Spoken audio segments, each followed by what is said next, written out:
Di usia 20-an, banyak orang merasa kehilangan arah. Seperti hidup terus berjalan, tapi kita tak tahu ke arah mana. Sylvia adalah salah satunya.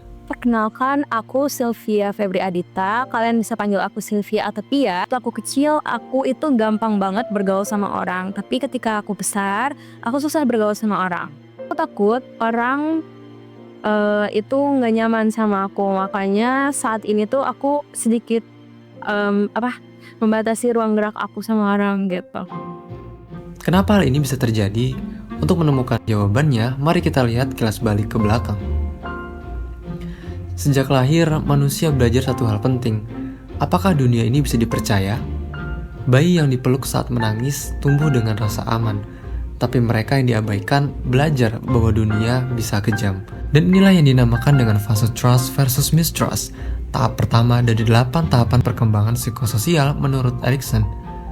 Jika bayi bisa melewati fase ini, mereka mengembangkan kekuatan ego harapan, di mana ia akan merasa aman jika kebutuhan mereka dipenuhi secara konsisten. Aku bercerita sama orang tua dan orang tua tidak menanggapi dengan benar, tidak memvalidasi perasaan aku, atau menanyakan balik kondisi aku gimana. Mungkin hal itu yang membuat aku menjadi sedikit tertutup anaknya dan susah bergaul dengan orang. Setelah mengenal rasa percaya pada dunia, anak mulai ingin mengendalikan dirinya sendiri. Ia mulai belajar berkata, "nggak mau," dan mencoba melakukannya sendiri. Dari memilih pakaian sampai menggunakan toilet pertamanya.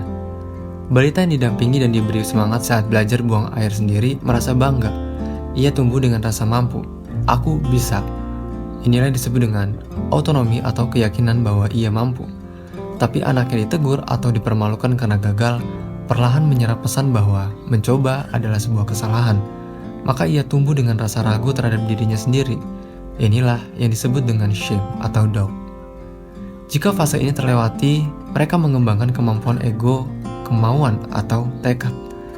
Ini adalah kemampuan untuk membuat pilihan dan bertindak secara mandiri untuk mengendalikan diri dan lingkungan. Aku takut keputusan yang lupakan itu gagal dan bikin orang lain menderita. Gitu aja sih. Beranjak pada usia 3-6 tahun, fase di mana anak mulai banyak mempelajari hal baru, tertarik dengan banyak hal dan mengajukan banyak pertanyaan. Pertanyaannya mungkin terdengar sepele, namun sejatinya ia sedang menumbuhkan inisiatif. Anak merasa didengar dan semakin percaya diri untuk melakukan banyak hal. Tapi sebaliknya, jika mereka terlalu banyak dikritik atau dibatasi, mereka bisa mengembangkan rasa bersalah atau guilt. Bukan karena ia merasa bersalah, tapi karena ia merasa bahwa dirinya adalah sebuah kesalahan. Tujuan dari fase ini adalah mengembangkan kemampuan ego tujuan. Mereka belajar untuk menetapkan dan mengejar tujuan tanpa merasa bersalah berlebihan atas inisiatif mereka.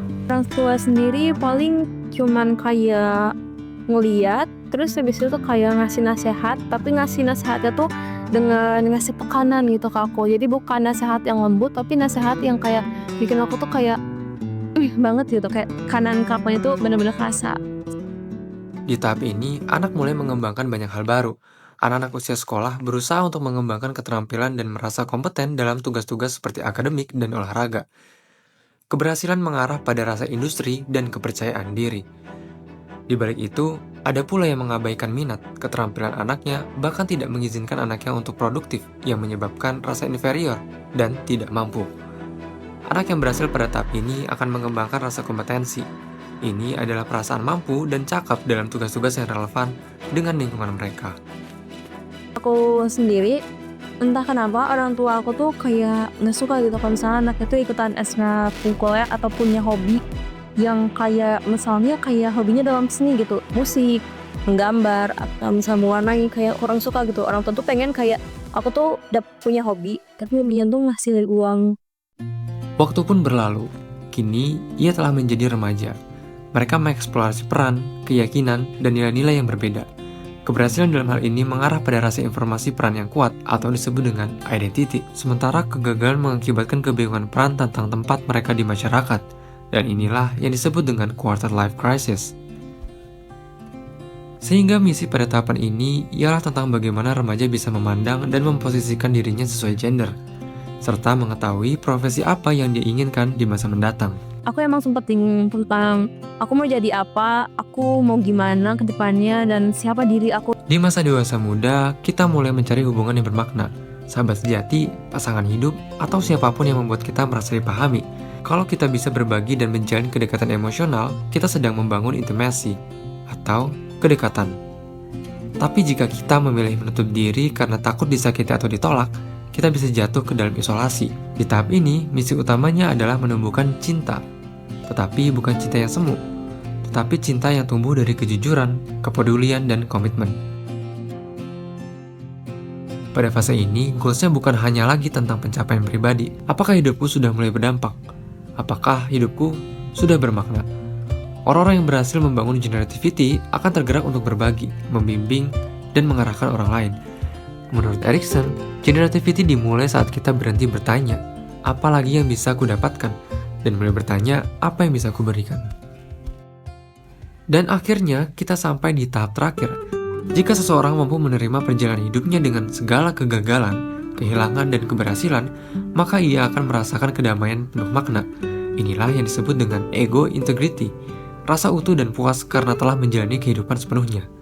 Namun, jika yang muncul justru penyesalan dan kesedihan karena merasa ada banyak hal yang belum usai, maka itulah yang dinamakan dengan despair. Dari bayi sampai lansia, manusia selalu menghadapi tantangan, tapi di balik setiap tantangan, ada kesempatan untuk tumbuh. Kita berubah karena waktu berjalan, tapi kita bertumbuh karena kita memilih untuk belajar dan beradaptasi. Teori Erikson mengingatkan kita, tak peduli di tahap mana kita berada sekarang, selalu ada ruang untuk memperbaiki, memperkuat, dan memahami diri sendiri. Mendidik anak tuh nggak melulu harus dengan didikan kelas gitu. Terus juga mendengarkan opini anak itu perlu, anak tuh perlu dilibatkan dalam hal mengambil keputusan.